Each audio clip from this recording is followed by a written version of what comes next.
Yeah, I'll react to that, sure. Hey guys, 7 ways British and American pubs are different. Lost of the Pond, great channel. I've said this before, reacting to a first video. I've been watching him for 5 years, at least now. He did not have many subscribers for very long, despite making regular uploads and really nice uploads and editing. And he kept at it, which shows that he loves making the video. And I'm so happy that YouTube rewarded him after a while, over 300K. I love subs. I love listening to British perspective on American things, especially a perspective of a British person who lived most of his life in the UK and has now lived for over a decade in the US. Give us his perspective. Love the channel. Seems like an awesome, nice guy. Very happy he blew up the channel. All right, let's go. 7 ways British and American bars are very different. Go. Yes, this Pubs. varies by state, but there's not a single... In the US, this varies by state, but there's not a single one in the Union that mandates that pubs close as early as that. In the US, this varies by state, but there's not a single one in the Union that mandates that pubs close as early as that.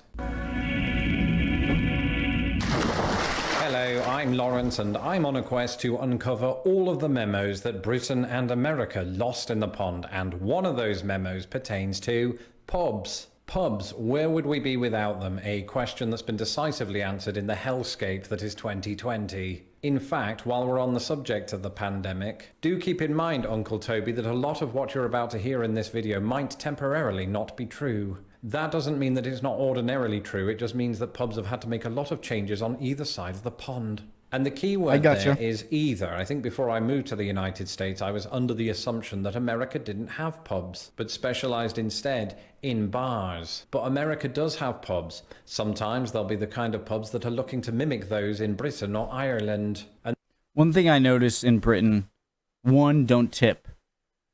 When you go over to Europe, that tipping is sort of seen, and if you're in Britain and you work in some service industry and you get tipped by an American, they do not mean it in any. It's seen as something that like you have to do in America, and it almost seems like it's rude to tip in the UK because it's like, you know, what do you think? I need more of your money, but in the US, it's customary. It's just it's what you do in when it comes to you know, whether it be a bartender, most importantly, a waiter or waitress. Like if you do not tip a waitress, even if you get like a terrible experience, maybe you leave a little. But if you don't tip at all, that means they were terrible, and so that's one thing. Don't tip when you go to the UK. It's not seen as it is in the US. And those ones are easy to spot because they'll say something like Johnny's Irish Pub. Sorry, and I noticed that drinking in the morning is much more socially acceptable in Britain. Like I remember being downstairs in the hotel we were staying at. It wasn't this big Marriott. It was kind of a local hotel, really nice, English feeling, a lot of big, you know, London vibe.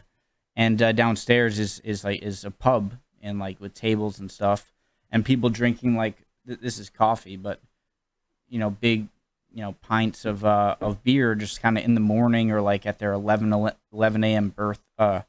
work break and get a beer, and I definitely like that. The Elephant and Castle in allusion to Britain's many castles and elephants. But then America does have pubs in its own right, usually called something along the lines of Merv's Tavern. And since I'm now familiar with how pubs operate in both countries, I thought this would be a great opportunity to talk about 7 ways that British and American pubs are very different. So go and order yourself a pint of Foster's or Miller Lite as we order in the first round. The story of my drinking life goes a little bit like this. At the ages of 16 and 17, I could waltz up to the bar of any British pub and order myself an absinthe. And that's not because 16 is the legal drinking age in Britain. It's because A, Dorset... Isn't absinthe that really bad stuff?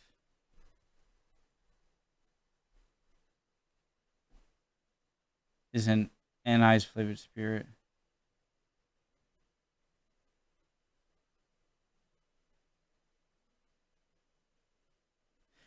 Am I thinking of something else? Didn't absinthe in like the 1800s make a bunch of French people go crazy or something?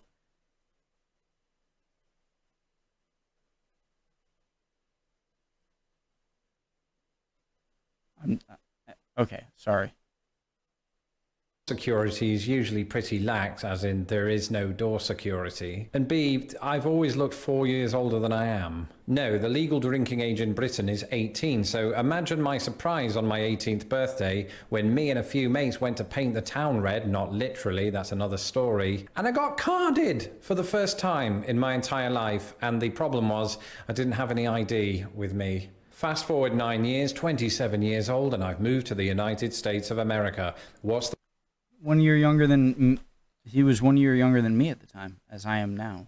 The first thing that happens as I enter a pub? I get carded. But then depending on the state, it is not unusual for people that are much older, sometimes 70 years older, to be carded at an American pub. Trust me, saw this with my... I'm definitely carded every now and then. If there's a liquor store that I frequent a lot, maybe I won't be, but I've always kind of had like a younger face than I am.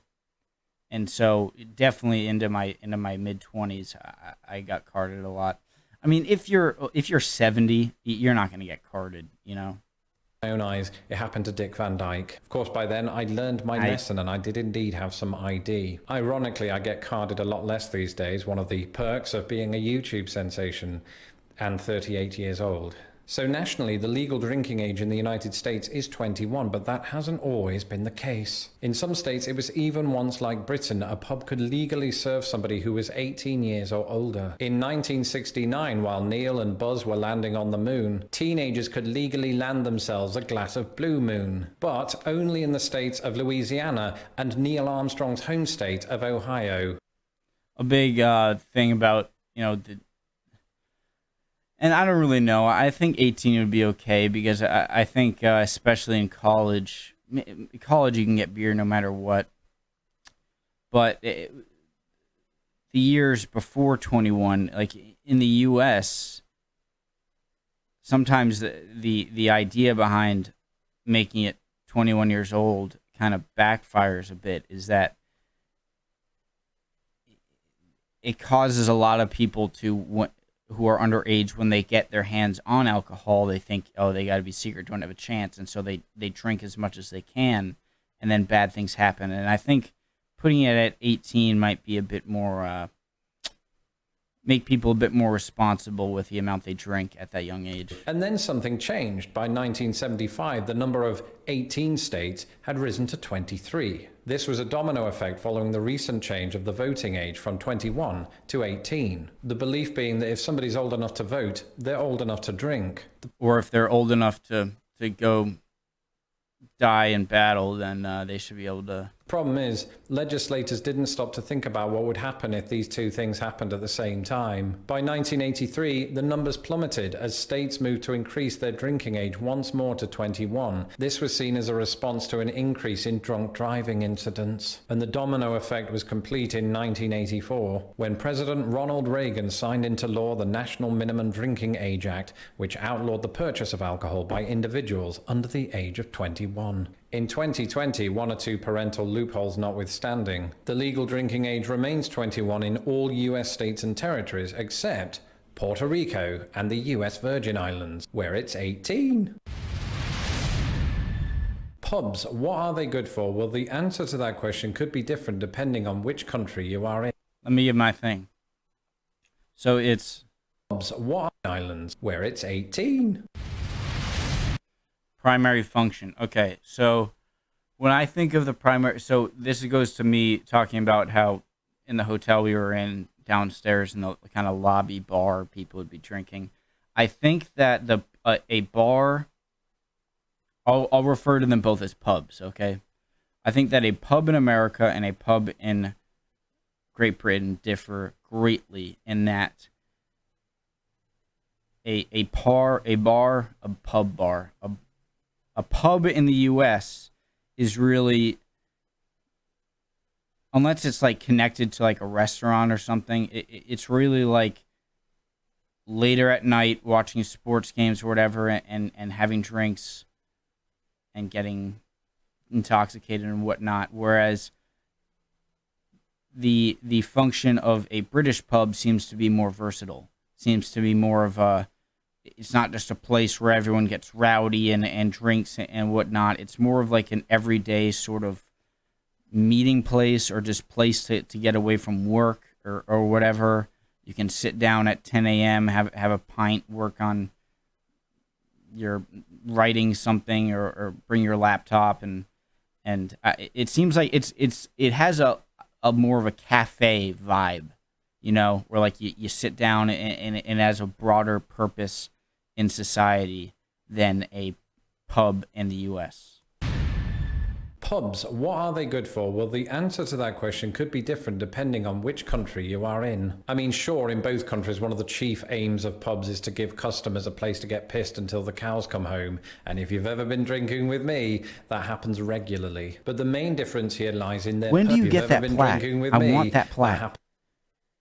Oh, at 100,000 subs, I want that. Happens regularly, but the main difference here lies in their purpose in the middle of the day. In Britain, if we go to the pub in the middle of the day, often this can take on a quiet but social tone. We just go to talk over a pint. In a way, it's like how Americans go and grab a coffee. Coffee. Why am I saying it like that? Coffee. One country emerges from this scenario drunk on caffeine, the other drunk on the street. Apart from that, it's the same thing. If you go into the pub in the middle of the day in America... Do they ever sell coffee in pubs? You can usually expect that to be coupled with a sporting event. And that doesn't mean you yourself get... I was spot on for what he was going to say there. ...drunk and start playing polo. It means you enter a pub that's simultaneously showing about 28 different sports. In order to do that, said pub would need to have a of these.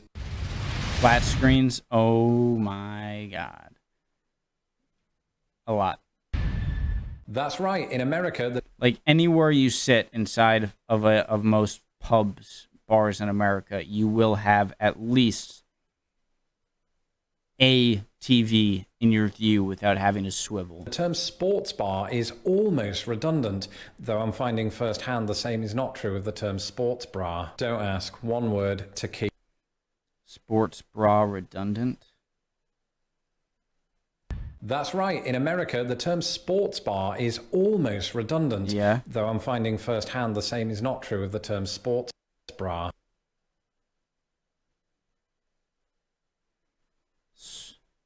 A sports bar is redundant, okay, because it goes without being said. A sports bra is not redundant. Don't ask. One word, tequila. But the reason that the term sports bar ought to be redundant is that just about every pub and bar in America is worthy of that title. In other words, it's incredibly common to walk into an establishment and be surrounded by television sets. And these television sets don't typically show repeats of Happy Days, but of the Cubs losing, or at least when I'm around. In British pubs, you will occasionally find a TV, but the emphasis is not on consuming television, but rather on consuming alcohol and the words of your friends. That sounded weird. Find a TV, but the emphasis is not on consuming television, but rather on consuming alcohol and the words of your friends. That sounded weird. Earlier in the video, I'm trying to think of an analogy and it's annoying me. Like calling a bar a sports bar is like calling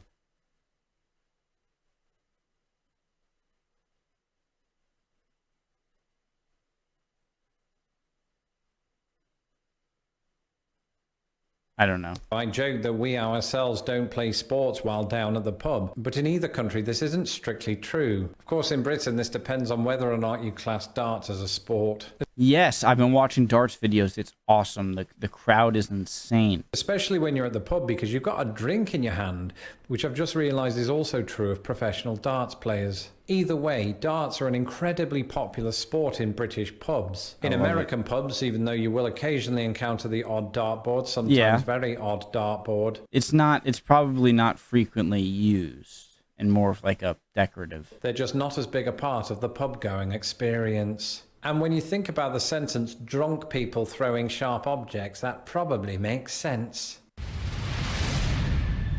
I'm often reminded of those stories of American tourists who enter a British pub, sit at a table, and wait on a waiter to wait for them. Here's the truth, you could be waiting a long time because, unlike the United States, British pubs tend not to employ table service. And this can be a problem, particularly when the pub is heaving in the sense of crowded, not throwing up.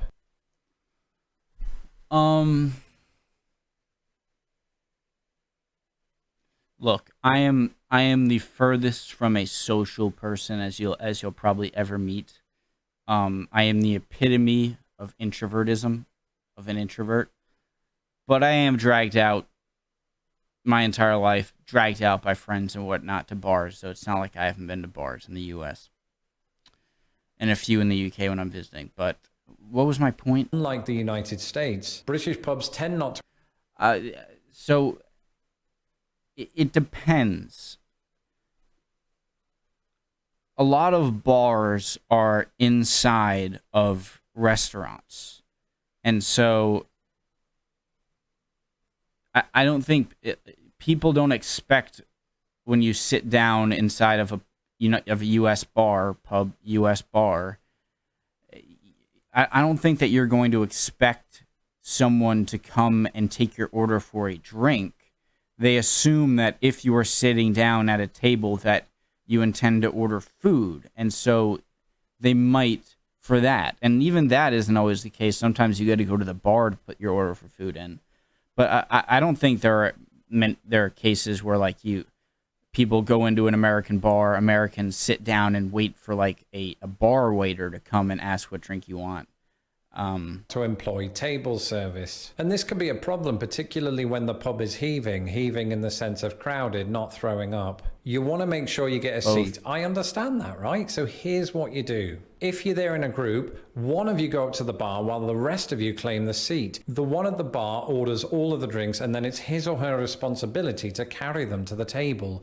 Just don't use the term double fisting. In America, things are different. Even during the Super Bowl, which is not a national dish, you can fully expect to receive table service in most pubs throughout the land. Of course, this could be partially dictated by the tipping culture that exists in America. And fellow Brits, that's not the same thing as fly tipping.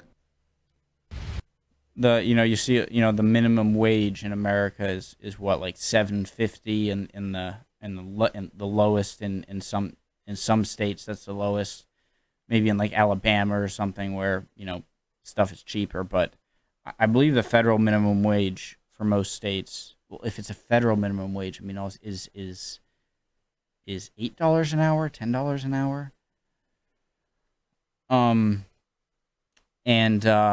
But that doesn't take into account waiters and waitresses, because I know for a fact a lot of those jobs they take into the fact that you are going to get tips, and so you can let me know if I'm wrong. Anyone in the U.S. who has had a waiting job or waitress job, that you can actually get paid like $3 an hour, and all the rest is tip money. Am I right on that? And so tipping is just so different here, It's not like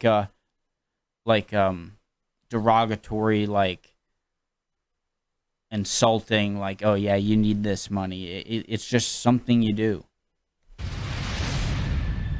At the end of the day, we go to the pub to get absolutely rat-arsed or to have a casual drink. And so to some degree, it's going to vary. I really hope that's a real picture of him. Rat-arsed or to have I sincerely hope that's a real picture. That'd be great. A casual drink. And so to some degree, it's going to vary from country to country as to what is on tap. There are some crossovers, and I dare say some exceptions to what I'm about to say. But there are lots of differences in the beers that are served, and this can vary from pub to pub, or even region to region. Any pub... Good beer. Never had it. Never had it. Never had it. Never had it. Never had it. Never had it.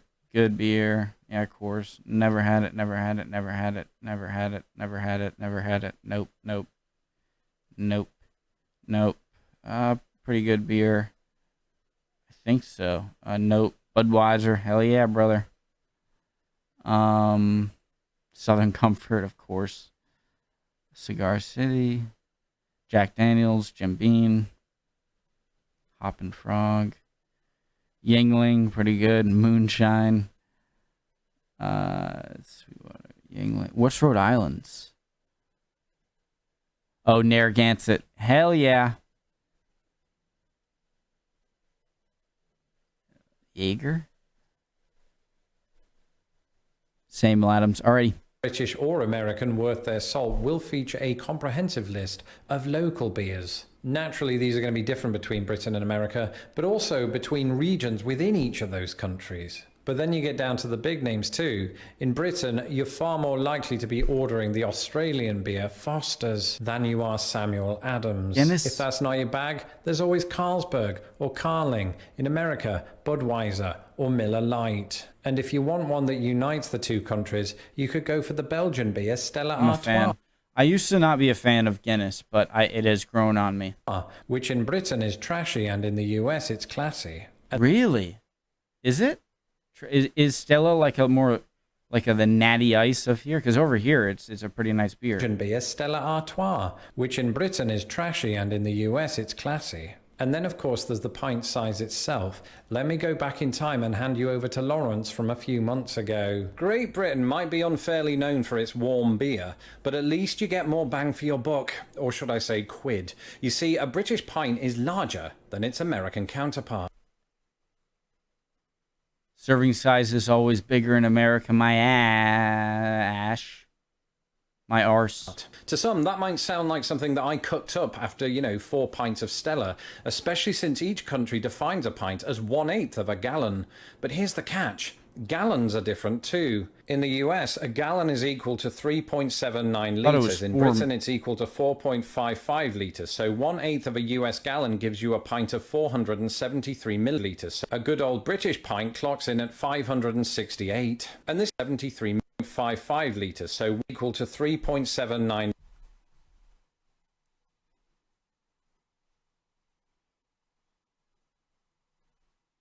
litres. In Britain, it's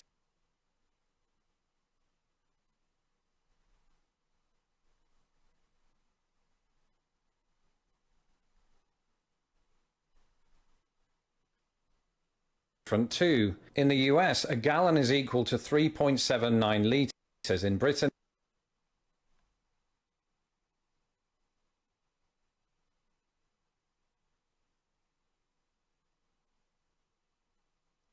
different too. In the US, a gallon is equal to 3.79 litres. In Britain, it's equal to... So 0.76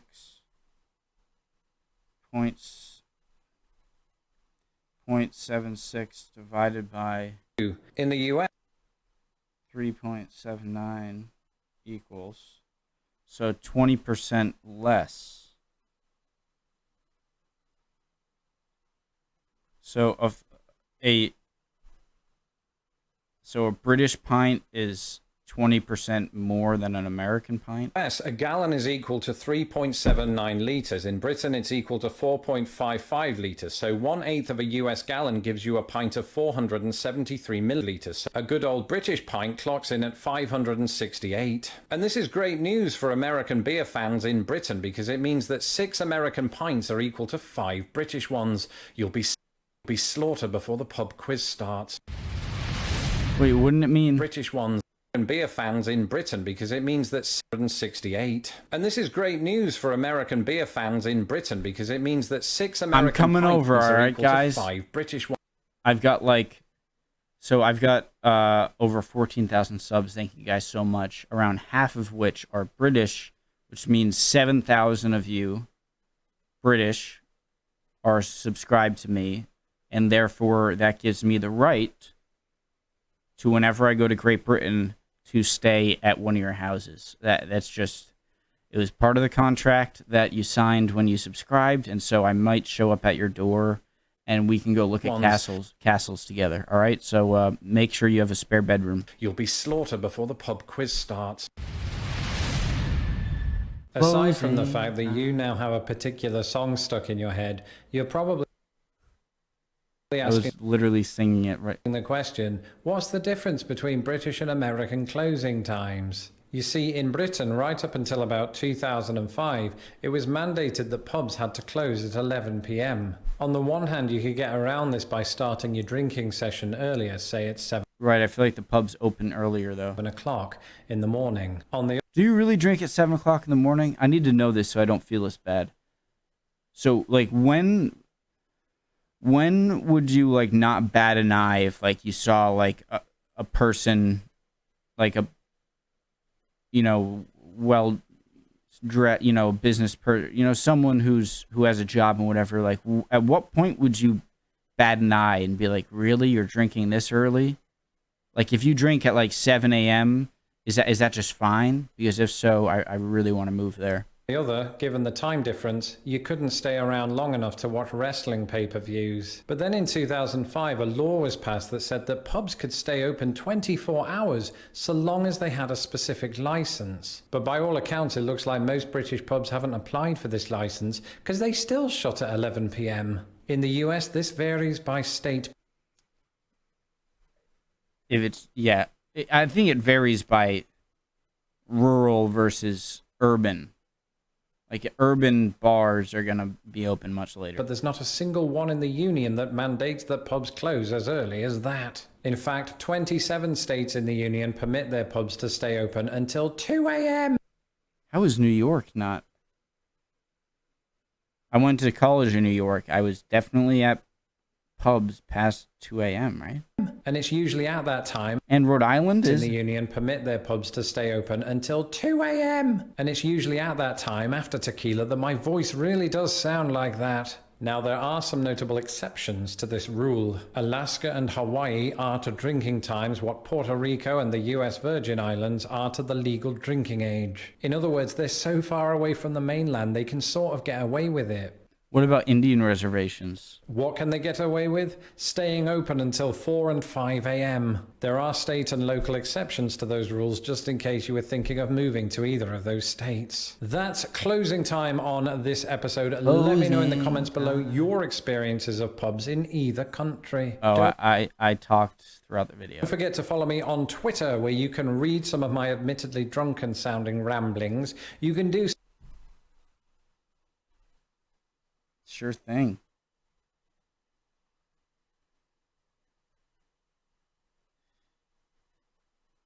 My Twitter name is Jesus Christ, and I have a photo of Jesus lost in the Lawrence Brown. Follow. So at Lost in the Pond US, and don't forget to subscribe to my channel so that my videos don't get lost in the pond. A big toast to all of my patrons who continue to support what I do, despite the fact that we are in the middle of a pandemic. That means the world to me, certainly means the world to this channel. If you would like to support Lost in the Pond, you can do so at patreon.com/lostinthepond. I gotta get started. Until next time, cheers. Cheers to you, sir. I love you, Lawrence. Awesome channel. 4 ways British and American people are very different. I'd like to watch that as well. Alrighty, guys. See you next time.